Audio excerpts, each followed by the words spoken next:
लोकसभा चुनाव के लिए मायावती ने बदल ली अपनी रणनीति, बसपा ऐसे करेगी अपने प्रत्याशियों का चयन।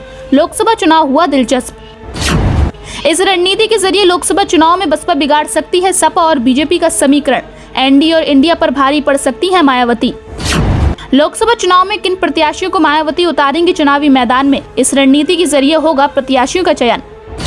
मायावती ने बनाई रणनीति, लोकसभा चुनाव के लिए बसपा अकेले दम पर लड़ेगी चुनाव और पड़ सकती है एनडीए और इंडिया कुनबे पर भारी।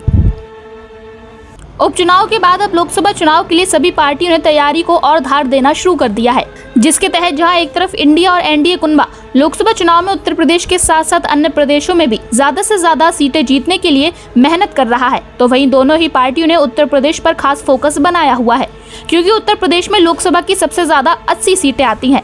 वहीं इस लोकसभा चुनाव में सबसे अहम बात यह है कि उत्तर प्रदेश में बीजेपी सबसे ज्यादा मजबूती के साथ खड़ी है, लेकिन वह भी 38 दलों के साथ मिलकर बने एनडीए कुनबे के साथ है। वहीं सपा भी इंडिया गठबंधन का हिस्सा है, जिसमें कुल 26 दल शामिल हैं। लेकिन उत्तर प्रदेश में एक और प्रमुख पार्टी बहुजन समाज पार्टी भी गठबंधन में किसी के साथ नहीं है। बसपा ने साफ तौर पर कह दिया है कि इस बार लोकसभा चुनाव बसपा अकेले दम पर लड़ेगी, जिसको लेकर मायावती ने अपनी एक और नई रणनीति पर काम करना शुरू कर दिया है। इस रणनीति के तहत लोकसभा चुनाव में बसपा अपने प्रत्याशियों का चयन भी करने वाली है।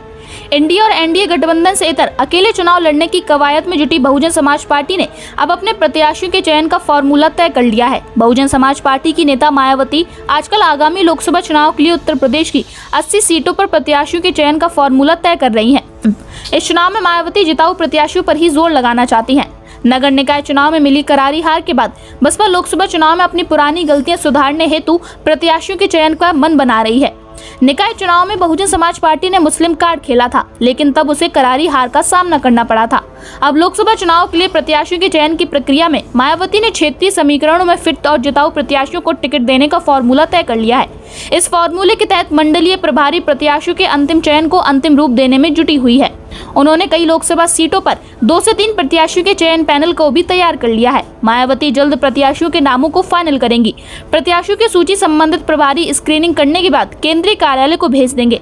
प्रत्याशियों के नाम पर अंतिम मुहूर्त मायावती ही लगाएंगी। मायावती लगातार लोकसभा चुनाव की तैयारियों के लिए राज्यवार बैठकें कर रही हैं। ऐसे में वह पार्टी पदाधिकारियों को कह रही हैं कि लोकसभा चुनाव समय से पहले हो सकते हैं, ऐसे में अपनी तैयारी पूरी करके रखें। इसके साथ ही मायावती यह भी कह रही हैं कि गठबंधन पर भरोसा न रखा जाए, क्योंकि अकेले दम पर मजबूती के साथ चुनाव लड़ने का मन उन्होंने बना लिया है। मायावती जिस फिट और जिताऊ समीकरण की बात कर रही हैं, उसके मायने अहम हैं। 2022 के विधानसभा चुनाव में बहुजन समाज पार्टी को करारी हार का सामना करना पड़ा था।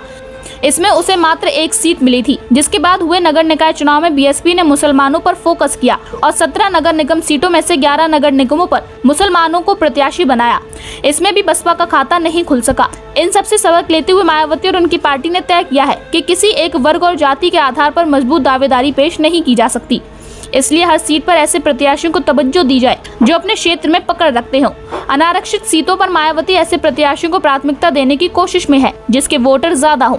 नगर निकाय चुनाव में मायावती को मात्र 12% वोट ही मिले थे, जो उनके मूल वोटरों से काफी कम है। बहरहाल मायावती ने अब प्रत्याशी चयन की प्रक्रिया में नई रणनीति का इस्तेमाल करना शुरू कर दिया है, जिसके तहत अब प्रत्याशियों के चयन में मायावती कोई भी कोर कसर नहीं छोड़ना चाहती।